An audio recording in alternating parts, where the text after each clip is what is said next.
चिन्ता जुन छ सज्जन बहुत चतुर छ। यसले के गर्छ भन्दा हामीले यदि हाम्रो मस्तिष्क जुन छ, हाम्रो जुन सोच्ने शक्ति छ, यसलाई उसले कमजोर बनाउँदै जान्छ। जुन बाठो व्यक्ति छ त्यसले यदि चिन्ता गर्छ भने उसको बुद्धि जुन छ त्यो मन्द हुँदै जान्छ। चिन्ता से चतुराई घटे, घटे बुद्धि और ज्ञान। उसले चिन्ता लिइरहन्छ भने बुद्धि पनि घट्छ र ज्ञान पनि उबाट कमी हुँदै जान्छ। किन? चिन्ता बढी अभागी नि। यो चिन्ता जुन छ यो अभागी हो। चिन्ता चिता समान। यी दुईटा जुन छन् चिन्ता र चिता यी समान हुन अरे। किन? चिन्ताले जिउँदो व्यक्तिलाई जलाउने काम गर्छ र चिताले मरेको व्यक्तिलाई जलाउने काम गर्छ। बोलो नारायण भगवानको। चिन्ता चिता समान है, दोनों ही जलाती है। चिता मुर्दे को जलाती है तो चिंता जिंदे को खाती है। जिउँदो व्यक्तिलाई खाएर सखा बनाइदिन्छ चिन्ताले। यदि हामीले श्राद्धको दिन क्रोध गर्यौं भने पितृहरू हामीबाट रुष्ट हुनेछन्, पितृहरू हामीबाट रिसाउनेछन्। पितृलाई हामीले खुसी बनाउनु पर्छ, पितृलाई हामीले प्रसन्न राख्नुपर्छ। जब हजुर श्राद्ध गर्दै हुनुहुन्छ ब्राह्मणलाई त बोलाकै छ, तर त्यो समय हजुर आफ्नो कुल खानदानको व्यक्तिलाई पनि बोलाउनु होला। यस्तो परम्परा छ। ब्राह्मणलाई बोलाएर आफ्ना परिवारका अग्रजहरू जुन छन्, आफूले मान्य व्यक्तिहरू जुन छन्, तिनीहरूलाई पनि श्राद्धको दिनमा घरमा बोलाउनु भनेर वर्णन गरेको छ। यदि कोही वेदपाठी, यज्ञोपवीत लगाउने, अग्निहोत्री, नियममा बस्ने ब्राह्मण मिल्छ भने त्यो ब्राह्मणलाई बोलाउनु, संयमित प्रकारले अग्नि हवन गरिरहन्छ। त्यस्तो खालको जीवन जिउनेवाला यदि ब्राह्मण हजुरले जीवनमा पाउनुभयो भने, जसले संयमित रूपले ईश्वरको आराधना गरेर सन्ध्या वन्दन गरेर उसले आफ्नो जीवनलाई यापन गरिरहेको छ, त्यस्तो ब्राह्मणलाई हजुरले घरमा बोलाएर भोजन गराउनु भयो भनेदेखि 1000 ब्राह्मणलाई भोजन गराएको फल मिल्छ भनेर यहाँ भन्यो। सफलम तस्य तत जन्म जायते विप्रतुष्टितम। हेर्नुहोस् कति राम्रो कुरा बताइएको छ। विप्रतुष्टितम, ध्यान दिनु होला है। सफलम तस्य तत जन्म, त्यो व्यक्तिको जीवन सफल छ। बोलो नारायण भगवानको। यदि ब्राह्मणलाई बोलाएर त्यस्तो निष्ठावान ब्राह्मणलाई प्राप्त गरेर कसैले भोजन गराउँछ भने पितृहरू स्वतः सन्तुष्ट हुनेछन्। हर पितृपक्षमा या हर पितृको तिथिको दिन या 16 श्राद्धको बेलामा आफ्नो पितृहरूलाई जसले याद गर्छ, हे गरुड, मृत्युलोकमा उनीहरूको जीवन सफल हुनेछ। गरुडलाई स्वयं भगवान नारायण भन्दै हुनुहुन्छ, गयामा गएर गरेको पिण्डदानको धेरै ठुलो महिमा छ। त्यो परिवारको जीवन सफल हुन्छ जसले आफ्ना पूर्वजको लागि तर्पण गर्दछ, श्राद्ध गर्दछ, पिण्डदान गर्दछ। यी सत्य कुरा हुन्। यसमा संशयको लागि कुनै ठाउँ छैन भनेर यहाँनेरि वर्णन गरियो। स्वयं भगवानले आफ्नो पूर्वजहरूको लागि तर्पण गरेको प्रसङ्ग आउँछ सज्जन। भगवानले पनि आफ्ना पूर्वजहरूको लागि तर्पण गर्नुभयो, श्राद्ध आदि कार्य गर्नुभयो। धर्मराज युधिष्ठिरले गदाधर भगवानको चरणमा बोधगयामा गएर सत्कर्म गर्नुभएको प्रसङ्ग आउँछ। धर्मराजले पनि गर्नुभयो, युधिष्ठिरले। यहाँ यो वर्णन गरिएको छ कि माता पिताको चरणमा कस्तो श्रद्धा हुनुपर्छ त। हामीले ईश्वरको सेवा गरेका छौँ, हामीले साधु सन्त भनेर दिनरात दौडिरहेका छौँ, तर यदि हामीले जीवनमा आफ्नो माता पिताको सेवा गर्न सकेनौँ, माता पितालाई प्रसन्न बनाउन सकेनौँ भने त्यो सबै व्यर्थ छ भनेर वर्णन गरेको छ। गरुड पुराण बोल्दैछ। योबाट यो कुरो हुन्छ, मनमा अलिकति चोट पर्ने खालको कुरा पनि बोल्छ, तर समय व्यतीत हुँदै जाँदा अन्तिममा हामीलाई विश्वास हुन्छ कि वास्तविक कुरा यही हो। किनकि वास्तविक कुराले व्यक्तिलाई चोट अवश्य दिन्छ। वास्तविक कुरो हास्य मजाकीय हुँदैन। वास्तविक कुरा गहन हुन्छ, वजनदार हुन्छ, त्यसले अलिकति पीडा त अवश्य दिन्छ। बोलो नारायण भगवानको। गएर धर्मराज युधिष्ठिरले पनि तर्पण आदि इत्यादि कार्यहरू गर्नुभएको थियो, सत्कर्म गर्नुभएको थियो। मन्दाकिनीको किनारमा भगवान श्री रामले गुरुदेव वशिष्ठ जब अवधवासीहरूको साथमा आउनुभयो, त्यति बेला भगवान राम पानी पनि नपिकन बसिरहनु भएको थियो सज्जन।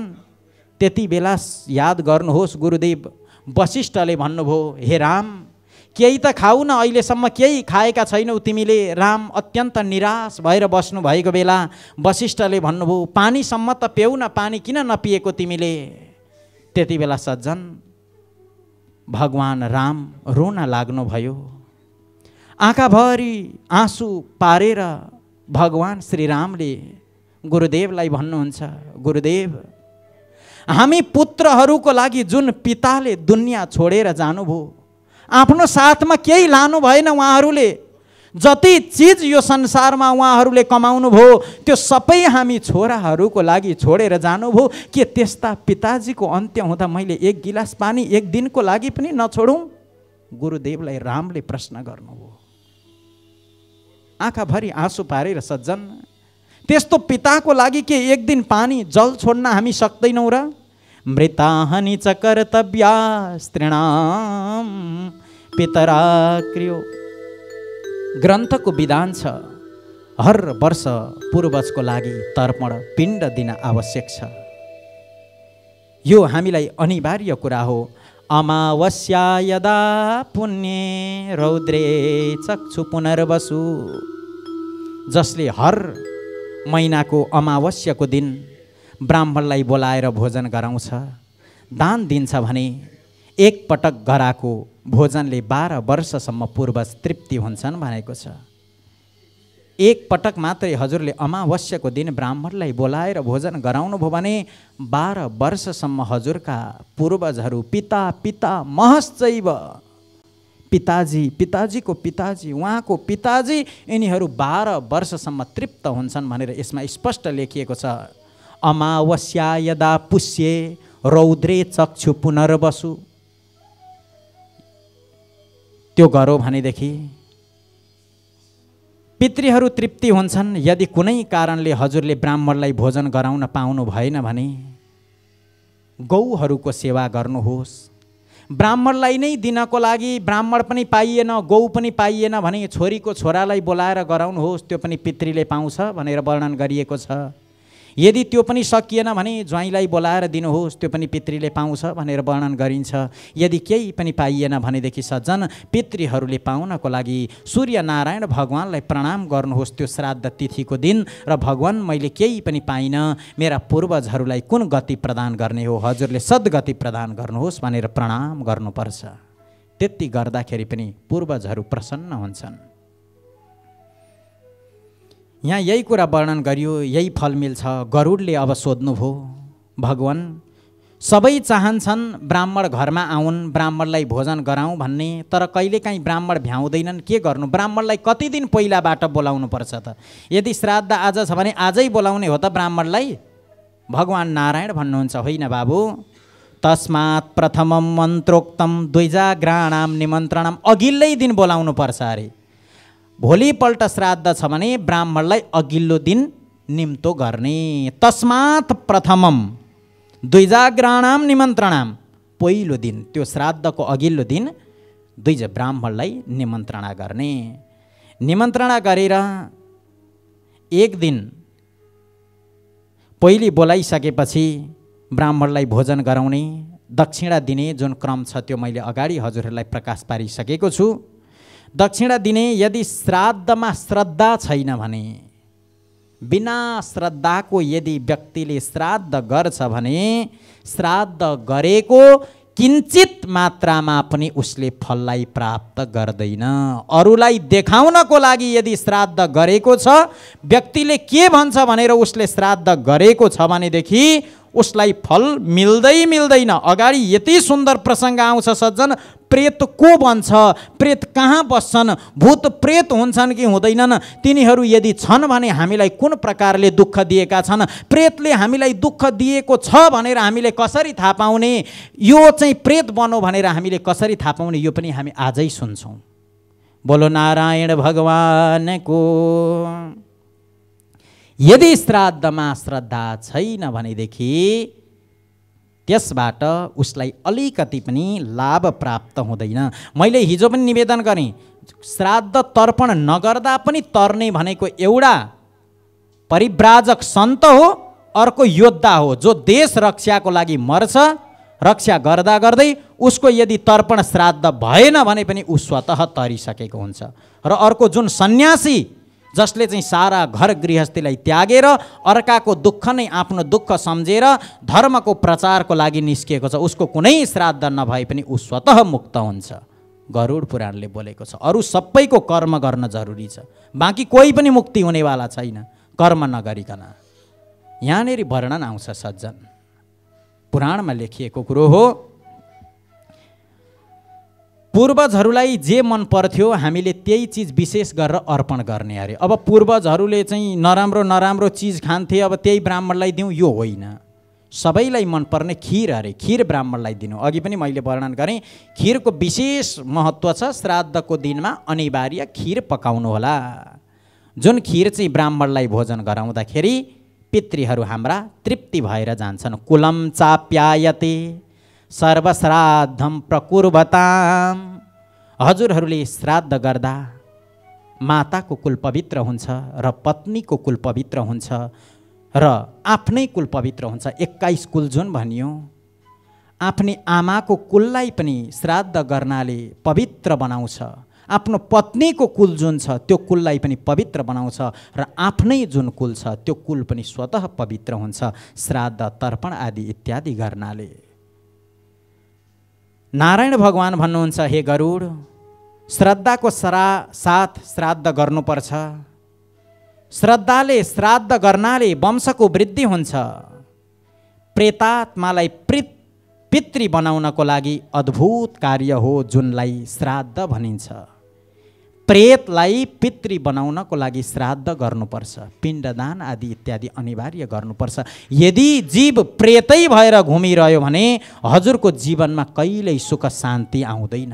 कहिल्यै पनि घरमा नराम्रा व्यक्ति जन्मिने प्रेतको श्रापद्वारा हो।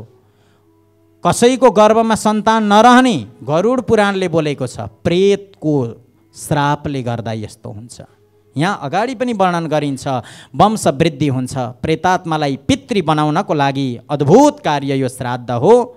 सुन्नुहोस्, हवन गर्दा हजुर जौ हाल्नुहुन्छ, त्यो पितृलोकमा जान्छ। हवन दुवैतिर जान्छ। जुन एक महिनामा एउटा शुक्ल पक्ष एउटा कृष्ण पक्ष छ, यो दुई पक्षमा 15 दिन हजुरहरूलाई देवताले कृपा वर्षाउँछन् र 15 दिन हजुरलाई पितृहरूले कृपा वर्षाउँछन्। र जुन श्राद्धमा हजुर जौ हाल्नुहुन्छ त्यो पितृलोकमा जान्छ। हवन गर्दाखेरि जुन हजुरले तिल हाल्नुहुन्छ त्यो पितृलोकमा जान्छ। हवन गर्दा हालिएको घिउ र हवन गर्दा हालिएको चामल जुन छ त्यो देवलोकमा जान्छ। 50-50% हुन्छ देवता र पितृलाई हामीले गरेको कार्यको। अगाडि महिनामा पनि जुन प्रकारले 15 दिन पितृहरूको कृपा वर्षिन्छ र 15 दिन देवताहरूले कृपा गर्छन्। श्रद्धा समन्विते दत्तम पितृभ्यो नाम गोत्रता।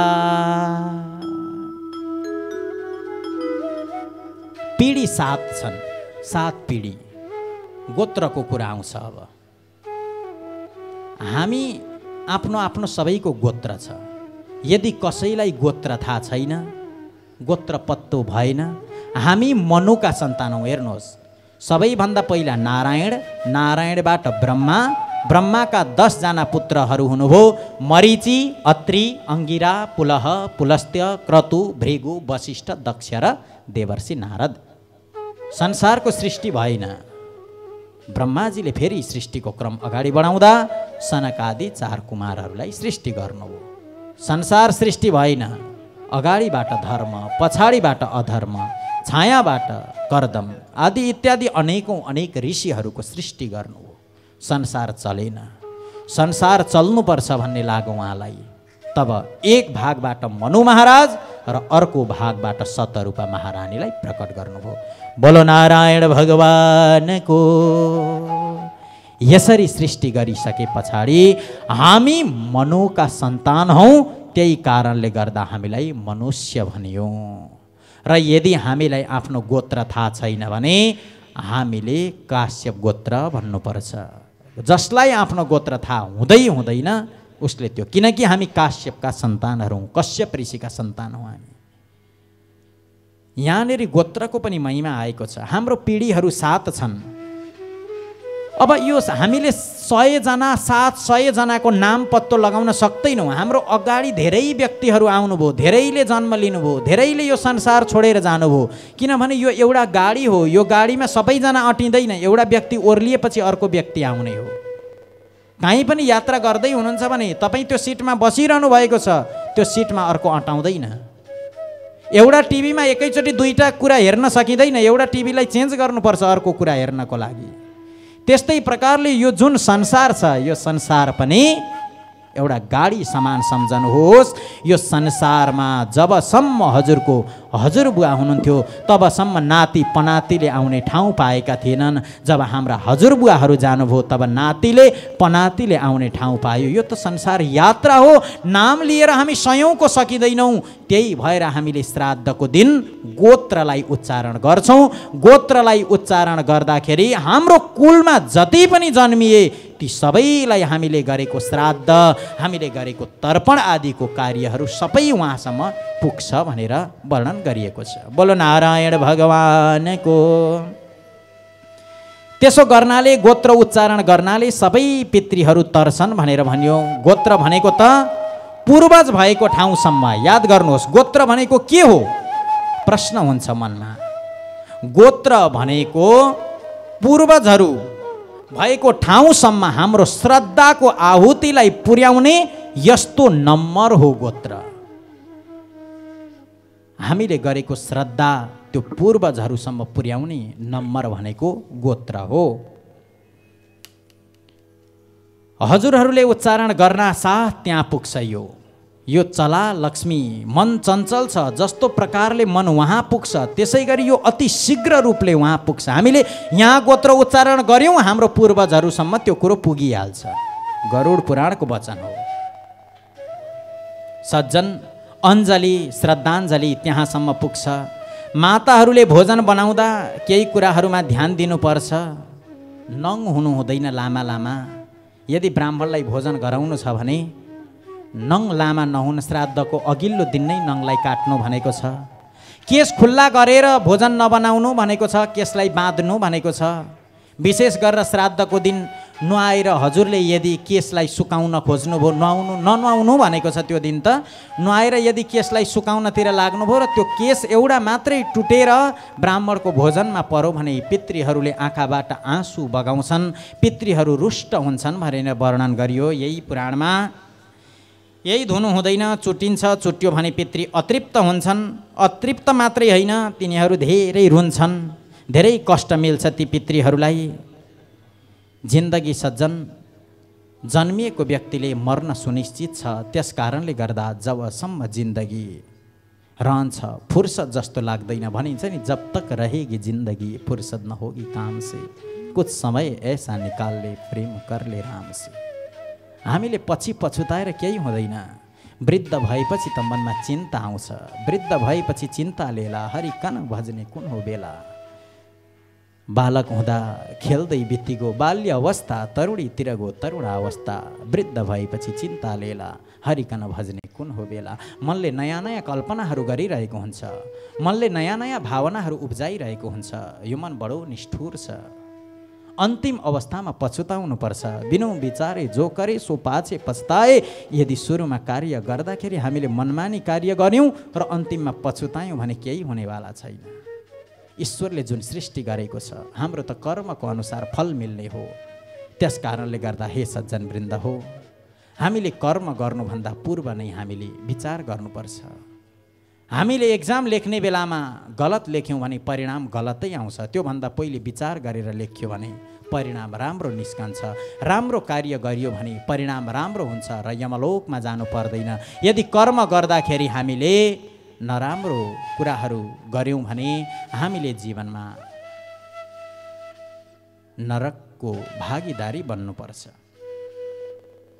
गरुडले भगवानलाई सोध्नुभयो, हे भगवान, यो कसरी थाहा पाउने कि हाम्रा पूर्वजहरू प्रेत बनेका छन्? हामीलाई कसरी थाहा हुन्छ कि हाम्रा पूर्वजहरू प्रेत बनेको छन्? ध्यान दिनु होला, ध्यान दिने कुरा छ। अब हामी छौँ, तपाईहरू हुनुहुन्छ जो यो टिभीलाई निहालेर बस्नु भएको छ, हामीलाई पनि यत्रो कथा सुन्दा लाग्न सक्छ कि हाम्रा जो मरेर गए तिनीहरू प्रेत बने कि पितृ बने कि उत्तम लोकलाई प्राप्त गरे कि, त्यो चाहिँ कसरी थाहा पाउने त? तब गरुड भगवानलाई नारायण भगवान भन्नुहुन्छ, हे गरुड, यसका सङ्केतहरू छन्। गरुडले जब भन्नुभयो सङ्केत छ भने त्यो के सङ्केत छ त्यो हामीलाई दर्शाइदिनुहोस् कि हामीलाई थाहा होस् हाम्रो पितृहरू प्रेत बनेर घुमेका छन् कि हाम्रा पूर्वजहरू पितृ बने कि हाम्रा पूर्वजहरू प्रेत बनेर घुमेका छन् कि हाम्रा पूर्वजहरू मुक्त भइसके, सुरलोकलाई भेदन गरेर ब्रह्मत्वमा समाए, यो कुरा हामी जान्न चाहन्छौँ। गरुडले भन्दा नारायण भगवान भन्नुहुन्छ, साह्रै राम्रो प्रश्न गर्यौ तिमीले, दिव्य कुरा छ। भगवान नारायण भन्नुहुन्छ, हे गरुड, प्रेतात्माको प्रेत हुनुको कारण गरुड पुराणमा बताइएको छ। यदि कुनै मृतात्मा कोही मरेर गयो, हजुरको कोही मरेर गयो, त्यो मृतात्मा आफ्नो परिवारीजनमा, हजुरको काकामा या हजुरले या हजुरको छोराले या हजुरको आफन्तजनहरू जे जति छन्, उनीहरूले यदि सपनामा त्यो जीवलाई देख्छन् भने, कसैले पनि आफ्नो परिवार शाखा सम्बन्धित व्यक्तिहरू कसैले मरेर गएको व्यक्तिलाई देख्छन् भने, या त इष्टमित्रमा होस्, त्यो मरेर गएको मृतात्मालाई देखिन्छ भने, यदि स्वप्नमा देखिन्छ भने हजुरहरू सम्झनुहोस् कि त्यो मृतात्मा प्रेत बनेको छ। बोलो नारायण भगवानको। यही प्रमाण हो, प्रेत बनेको छ त्यो। यदि मरेर गएका हजुरहरूले देख्नु भएको छ भने ती प्रेत बनेर हजुरबाट केही चाहिरहेका छन्। जबसम्म हजुरले उसले चाहेको कुरालाई दिनुहुन्न तबसम्म हजुरको घरमा आई नै रहन्छन् र उनीहरूले दुःख कष्ट जीवनभरि दिइ नै रहन्छन्। ती प्रेत हुन्। अहिले उसको मुक्ति भएको छैन, त्यो सम्झनुहोस्। हजुरले यदि सपनामा त्यस्तो देख्नुभयो भने ती पितृहरूको मुक्ति भएको छैन भन्ने सम्झनु होला। गरुड पुराणमा यो श्लोकलाई एउटा विशिष्ट श्लोक भनेर मानिन्छ कि पितृहरूलाई प्रेत, मृतात्मालाई प्रेतबाट पितृ कसरी बनाउने भन्ने कुराहरू छन्। हाम्रा पुर्खाहरू, हाम्रा पूर्वजहरू प्रेत बनेका छन् भनेर न ऊ स्वर्गमा छ न ऊ नर्कमा छ, अहिले उसको सद्गति नै भएको छैन भन्ने बुझ्नुपर्छ। यदि सपनामा देखिन्छ भने ऊ स्वर्गमा पनि छैन, नर्कमा पनि छैन, ऊ हजुरकै घरतिर घुमिरहेको छ। त्यो प्रेत बनेर हजुरकै घरमा आउँछ। कहाँ बस्छ त्यो पनि यहाँ बताइएको छ। हजुरको घरमा त आयो, हजुरको घरमा आएर त्यो कहाँ बसेको छ यो पनि यो पुराण बोलेको छ। यो कुरामा मनमानी कुरा हुँदैन। कथाहरूमा हँसाउने कुरा होला कुनै जोडेर, टुक्का उखान टुक्का जोडेर, तर यसमा पितृहरूको लागि कुनै शब्द गलत हुनु हुँदैन सज्जन। भगवानले माफ दिनुहुन्छ। पितृले पितृहरूलाई त सत्य कुरो चाहिन्छ। अब उनीहरू के बने त भन्दाखेरि भट्किरहेका छन्। उनीहरू प्रेतको रूपमा उनीहरूले कष्ट भोग्दैछ भन्ने बुझ्नुहोस्। उस सपनामा देखिनुको तात्पर्य यही हो कि अहिले त्यो मृतात्मा प्रेत रूपमा परेको छ।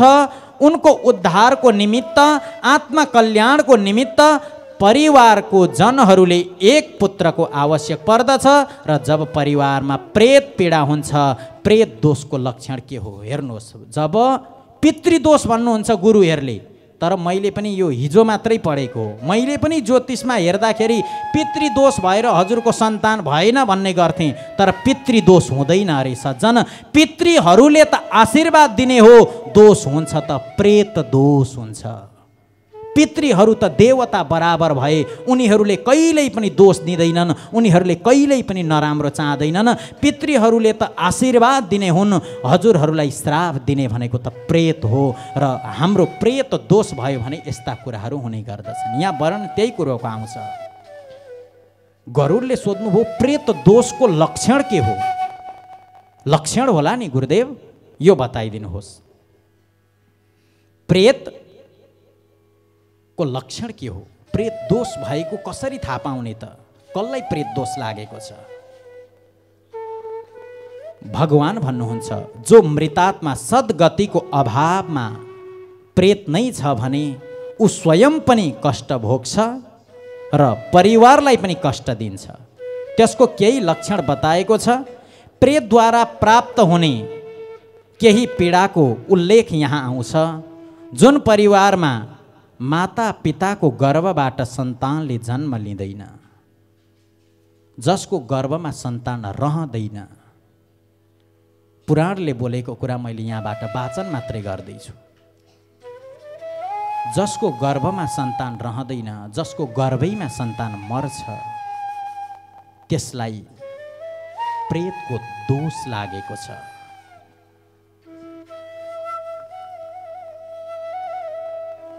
गर्भमै सन्तान नष्ट हुन्छ भने गरुड निश्चित यो सम्झिए हुन्छ कि त्यो प्रेत पीडा हो। नारायण भगवान भन्नुहुन्छ हे गरुड, जब ती प्रेत रुन्छन् नि, जब ती प्रेत कराउँछन् नि, हाकार हुकार चित्कार गर्न लाग्छन्, जब ती प्रेतहरू कराउन लाग्छन्, जब हाकार हुकार चित्कार गर्दै रुन लाग्छन् ती प्रेतहरू, त्यो आवाज म पनि सुन्न सक्दिनँ भन्नुहुन्छ नारायण भगवान। म पनि सुन्न सक्दिनँ। त्यो सुन्दा त मलाई पनि दुःख लाग्छ। उनीहरू भन्छन् हामीलाई बचाउनुहोस्, हामी त्रसित छौँ, हामीलाई कसैले एक घुटकी पानी पिलाइदिनुहोस्। उनलाई धेरै कष्ट हुन्छ ती प्रेतलाई। परिवारजनले सुन्दै सुन्दैनन्, पितृहरू बोलिरहेका हुन्, प्रेतहरू बोलिरहेका हुन्छन्, उनीहरूले कसैले पनि परिवारका जनले त्यो कुरो सुन्दैनन्। फेरि प्रेतको ताण्डव सुरु हुन्छ। अब उसले माग्छ पहिले त, सिधै दुःख दिँदैन, पानी देऊ मेरो लागि। उसले इसारा गर्छ, तर हामी त्यो इसारामा कहीँ जाँदैनौँ। तब उसले आफ्नो ताण्डव सुरु गर्छ। अब उसले परिवारमा दुःख दिन थाल्छ। दुःख कस्तो प्रकारको दिन्छ त त्यो सुन्नुहोस्। बोलो नारायण भगवानको। जसको घरमा प्रेत दोष बनेको छ त्यसको घरमा सुख शान्ति समृद्धि हुँदैन। छोरा बुबाको लडाइँ झगडा हुन्छ, आमा छोराको कुरो मिल्दैन, एक आपसमा श्रीमान श्रीमतीहरूको विचार मिल्दैन। यसमा प्रेत दोष हो भनेर गरुड पुराणमा स्पष्ट रूपले लेखिएको छ। हेर्नुहोला, यिनीहरूले कष्ट दिन्छन्, कुनै पनि प्रकारको सुख शान्ति मिल्दैन। जो पूर्वज अतृप्त छन्, समस्यामा छन् भने सबैभन्दा पहिला ती प्रेतहरूले वंश नाश गर्छन्, वंश हुनबाट वञ्चित गराउँछन्। पहिलो लक्षण जब प्रेतहरूले श्राप दिन्छन् भने पहिलो श्राप यो हुन्छ कि वंशलाई सखा बनाउने विचार बनाउँछन्, वंश वृद्धि हुनबाट रोक्छन्।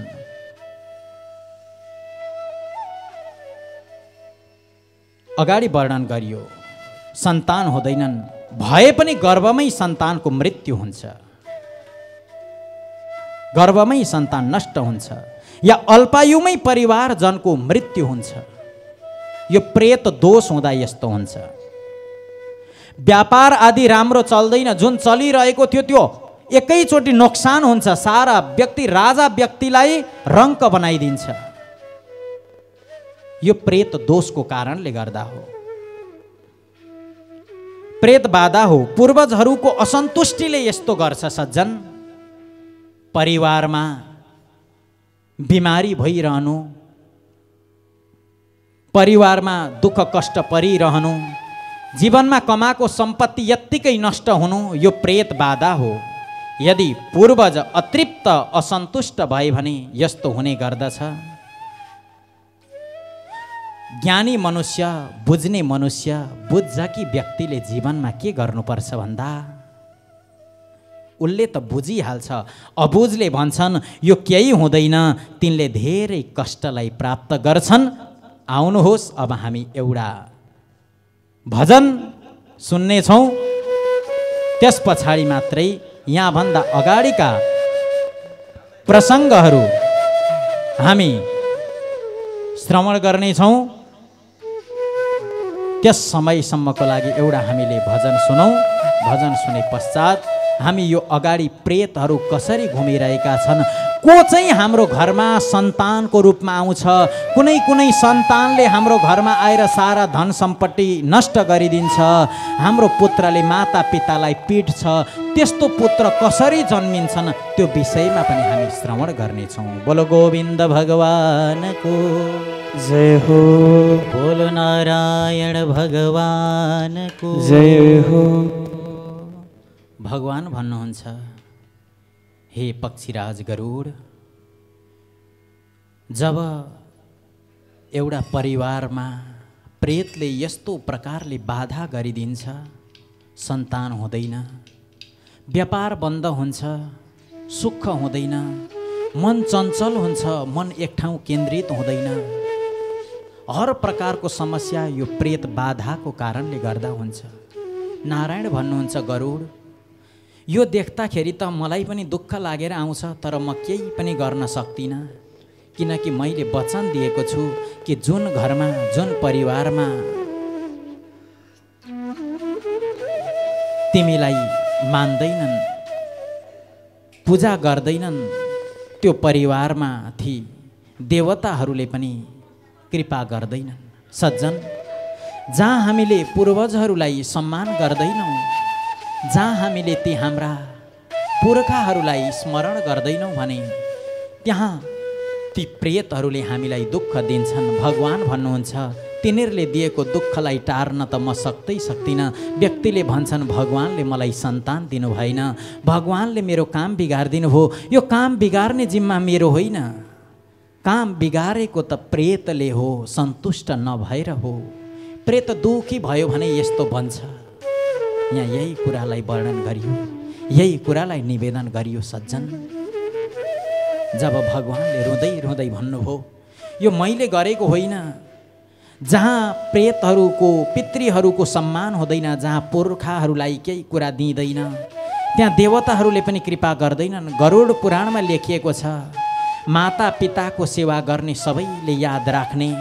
यो धरतीमा धेरै मातृभक्तहरू भए, यो धरतीमा जसले जन्म लियो माता पिताको सेवा गरेकै कारण उनीहरूको नाम अजर अमर रह्यो। सज्जन, जुन शास्त्रमा विधि बताइएको छ, जुन शास्त्रमा वर्णन बताइएको छ, त्यो वर्णन गरेको कुरा, त्यो वर्णन गरेको नियमलाई त श्रद्धालु भक्तजन भीष्म पितामह जस्ता ज्ञानीले पनि काट्नु भएन।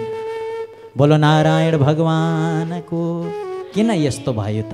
सुन्नुहोला, कस्ता कस्ता मातृभक्त भए त यहाँ वर्णन आउँछ गरुड पुराणमा। जसले चाहिँ श्रवण कुमार जस्ता पुत्र भए, माता पिताको लागि उसले सारा जीवनलाई अर्पण गरे। भीष्म पितामहजी महाराजले जब श्राद्ध गर्दै हुनुहुन्थ्यो, श्राद्ध गर्दै जाँदाखेरि उहाँको पिताजी आएर मलाई हातमा देऊ पिण्ड भनेर हात थाप्दाखेरि पनि भीष्म पितामहले गुरुजीलाई सोध्नुभयो, गुरुजी के म आफ्नो पिताजी आउनु भएको छ, हातमा पिण्ड दिन सक्छु? गुरुजीले भन्नुभयो, आदेश छैन, हातमा पिण्ड दिने होइन, कुसको टुक्रा माथि पिण्ड देऊ भन्दा भीष्म पितामहले आफ्नो बुबालाई हात जोडेर भन्नुभयो, बुबा मेरो भक्तिलाई देखेर हजुर प्रकट हुनुभयो, त्यसको लागि म हजुरलाई बार बार प्रणाम गर्छु, तर शास्त्रको नियमलाई म छोड्दिनँ। गुरुजीले भन्नुभयो, पिण्ड हजुरको हातमा दिने होइन भनेर म हजुरको हातमा दिन असमर्थ छु भन्नुभयो। पितृभक्त को हुन् दुनियाँमा भनेर कसैले हजुरलाई प्रश्न गर्यो भने पितृभक्त भनेको भीष्म पितामह हुन् भन्नुहोस्। त्यस्तो पितृभक्त अरू कोही पनि भएनन्। मातृभक्त को हुन् भने श्रवण कुमार भन्नुहोस्, माता पिताको सेवा गर्नेवाला। यस्ता यस्ताले जन्म लिएका छन्। जब कद्रुसको दास्ता देखेर यो ग्रन्थमा कथा आउँछ सज्जन, भगवान गरुड देवले आफ्नी आमालाई मुक्त गर्नुभयो, आमाले आशीर्वाद दिनुभयो। जहाँ माता पिताको आशीर्वाद हुन्छ त्यही व्यक्ति मात्रै कथा सुन्नको लागि भगवानको दैलोसम्म जान सक्छ। जसलाई माता पिताको कृपा हुँदैन त्यो ईश्वरको मन्दिरतिर जाने उसको विचारै बन्दैन। सज्जन, यहाँ त्यही वर्णन गरियो। माता बिन्ताको वरदान थियो र त गरुड भगवान नारायणलाई लिएर जाने पक्षीराज गरुडको रूपमा बने। माता पिताको कृपा, माता पिताको आशीर्वाद धेरै दुर्लभ कुरा हो। माताले आशीर्वाद पनि दिनुभएको थियो, जहाँ जहाँ गरुड पुग्छौ तिमी त्यहाँ सर्प कुनै पनि टेक्न सक्दैनन्। आज भगवान नारायणको वाहन गरुड बनेका छन्। यो माता विनिताको वरदान हो। माता पिता रुष्ट भए भने मनुष्य एक क्षण पनि भगवानको दैलोमा उभिन सक्दैन। र जसमाथि माता पिताको कृपा, माता पिताको आशीर्वाद प्राप्त हुन्छ, त्यहाँ स्वयं भगवान नारायणले कृपा गर्नुहुन्छ। बोलो नारायण भगवानको। त्यही भएर त हाम्रा वेद हुँदी, त्यही भएर त हाम्रा दर्शन हुँदी सबैभन्दा पहिला मातृदेवो भव भनेर लेखिदियो। सबैभन्दा पहिला मातालाई देवता मान, बाँकी देवता सबै सन्तुष्ट हुन्छन् यदि तिमीले जीवनमा मातालाई प्रसन्न बनायौ भने। साधु सन्त खोज्दै तिमी मलाई उद्धार गरिदिनु पर्यो भन्दै कुद्ने जरुरी छैन। तिमी तीर्थ हुँदै नुहाउन तब जाने जरुरी नै छैन। जब घरमा भएकी आमा रूपी तीर्थलाई हेला गरेर बाहिर बगिरहेको तीर्थमा जानुको कुनै मूल्य छैन भनेर यहाँ गरुड